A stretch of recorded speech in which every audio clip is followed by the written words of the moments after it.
Hello, Year 9. Hope you're all well. This is the next lesson in sorting algorithms. Last lesson we talked about, or we learned how to do a bubble sort. And this lesson we're going to focus on the insertion sort. So just like last lesson, we'll be using the workbook which will have been sent to you via Go for Schools. And we're basically going to carry on from, on page 17 onwards. Okay. Once again, if you can print this out and do it on paper at home, or do it online at home, or just write your answers on a piece of paper. Whichever way, as long as you can get the activities done, you understand how to do an insertion sort. Okay, so let's get cracking on. So first of all, let's have a bit of a recap of the bubble sort of what we did last lesson. Okay, so let's go to my pen and hopefully it's designed to work today. No, it's not. Let me unplug some, plug it back in again.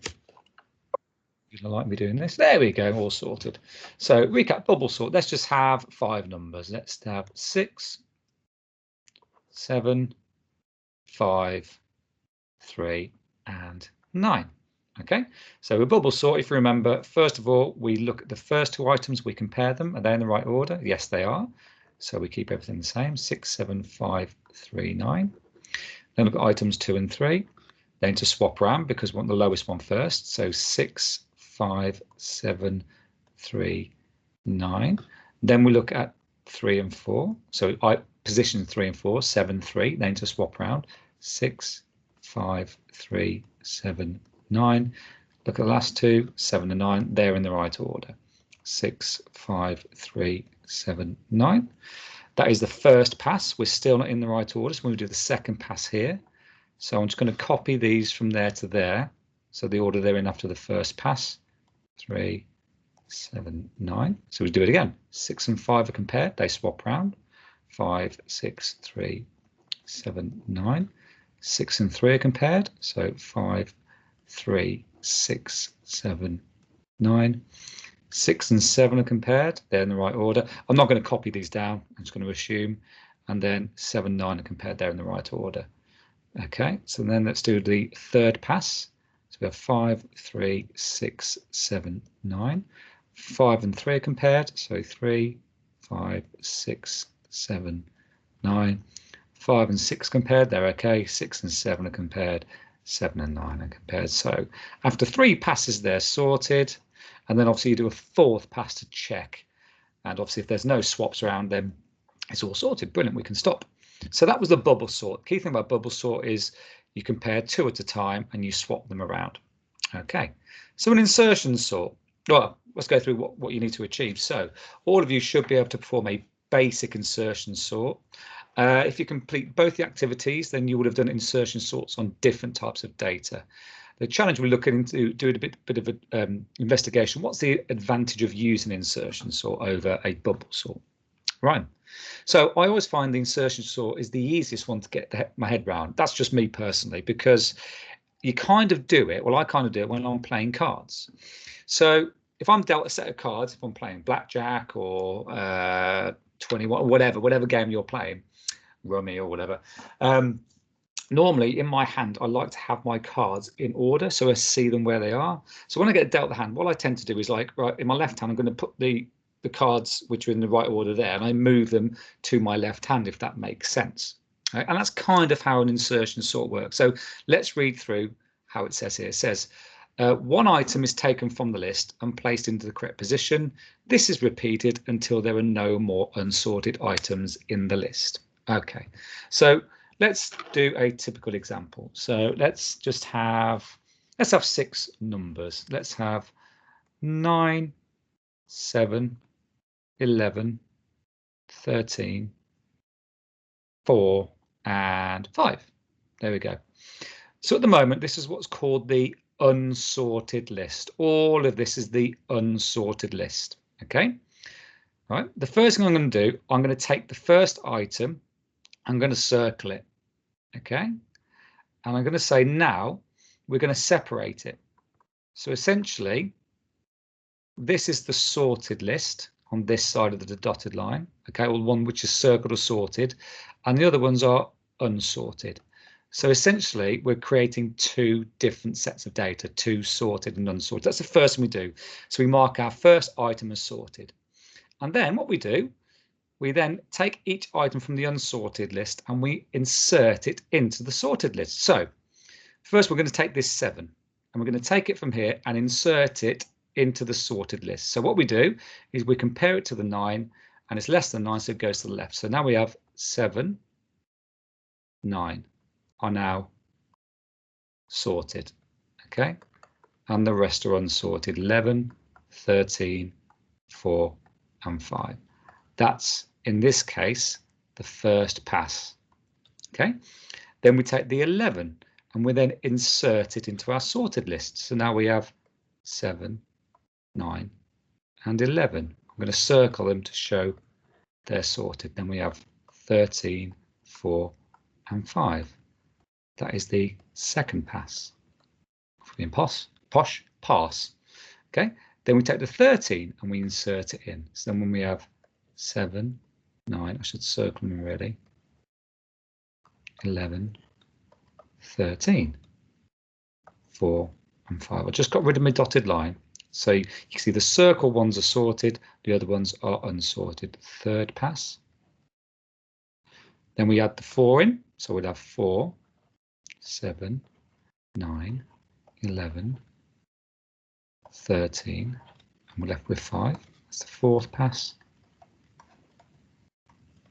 And finally, we insert 5. So 4, 5, 7, 9, 11, 13. Fifth pass. Okay, so it takes 5 passes to insert, to put everything into the right order. Okay, I'm going to do another demonstration. This time, I'm not going to bother with dotted lines. I'll try and make sure it all lines up. All right. So, more data. Let's do some letters this time, alphabetical order. So, let's go with Jim, Tim, Tom, Bob, and Frank. And we want to put them into alphabetical order by using an insertion sort. So what I'm going to do is, first of all, I'm going to put a circle around Jim. So Jim is now the sorted list. The rest are unsorted. Okay. So in the first pass, we take the first item of the unsorted list and we insert it into the item, into the sorted list. Now, the way it really does it, it compares itself to the first item in the list. Okay. And obviously, if it's bigger than that, it goes to the right. Okay. So T comes after J, so it goes afterwards. So now we've got Jim, which is sorted, which we indicate by circle or underlining or highlighting. And then we have Tim. Now it's moved over to the sorted list. The rest are unsorted. Uncircled means unsorted in this instance. Bob, Frank. So that's the order after the first pass. Okay. Next, we're looking at Tom. So the first item in the unsorted list now is Tom. So we compare that to the first item in the sorted list. T comes after J. So we go to the next one. We compare this Tom with Tim. T is the same as Tim. So what do? So then we move on to the next letter. Okay. The O is compared to the I. O comes after I in the alphabet. So Tom's going to come after Tim. So we now have Jim, Tim, and now Tom has joined the sorted list.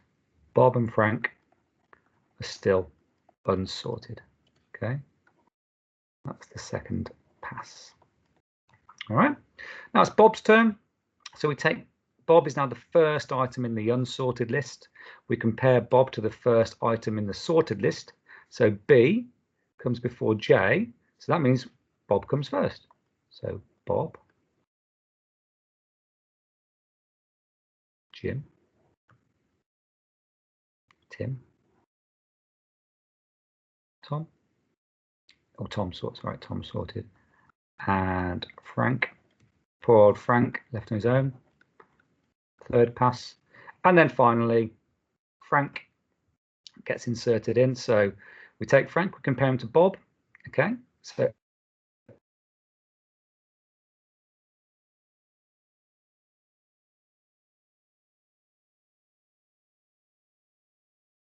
Jim sandwich. So we have Bob and Frank,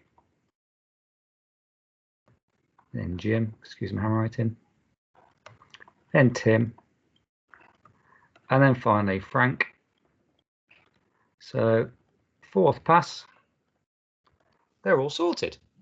Okay, brilliant. That's it.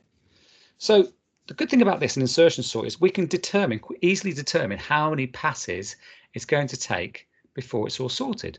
Because if you think about it, it's just going to be one less than the number of items in our list of data.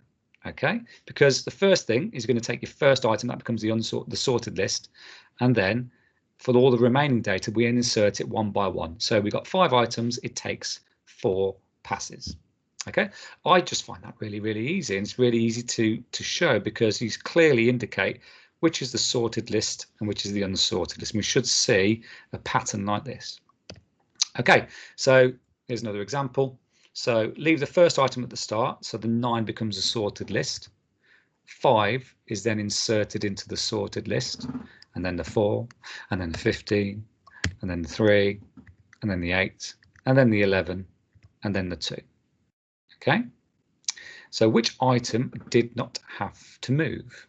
15. You think about it. 15 didn't have to move. It just got shifted around, I think. Doesn't really matter in this instance. Okay, well then, so your task, ladies and gents, have a go at page 19 of the booklet. All right, so what we've got there, it says show the stages of an insertion sort when the following data is into ascending order. Use a color to shade in the elements which are part of the sorted list. So what I've just done here is I've just started here to say, right, 12 is the sorted, the rest is unsorted. So when you do yours, so for example, the next, I'll do this first one for you. The first pass is you'd insert the 4 in. So it'd be 4, 12, 32, 40, 20. What I'd like you to do is to either shade in or indicate which is the sorted list. So oh, I might be able to, can I use my highlighter? Let's see if it works. Last time I did this didn't work. Pointer options, highlighter, and let's change that to a color which is similar to what's there. Ink color. Go away. There we go. So what I'd say there is then 4 and 12 are sorted. Okay. And then this one below says, Willow's created a hangman program. Oh, this question looks very familiar, but in this case, you do an insertion sort with it. So here, once again, let's go back to my pointer. I'll do the first one for you. Pointer options, let's go back to pen. So crime is the sorted list, the rest are unsorted. So the first pass will insert bait in. I'm not going to write in bait, I'm just going to put a B to save a bit of time. So B. Then it's going to be a crime. Okay, let's just highlight those to show they're the sorted. There you go. Let's go back to my pointer. And the rest are the same. So fright, victory, nymph, loose. And then you do the next couple of passes. Okay, and that's it. That's the insertion sort. If you get stuck, go back, watch the video again, Google it or whatever. But this is relatively straightforward. The key thing is your answers should look something like that with that sort of pattern. Okay, that's it, ladies and gents. Hope you're all well. Speak to you soon. I'm just going to close the recording now.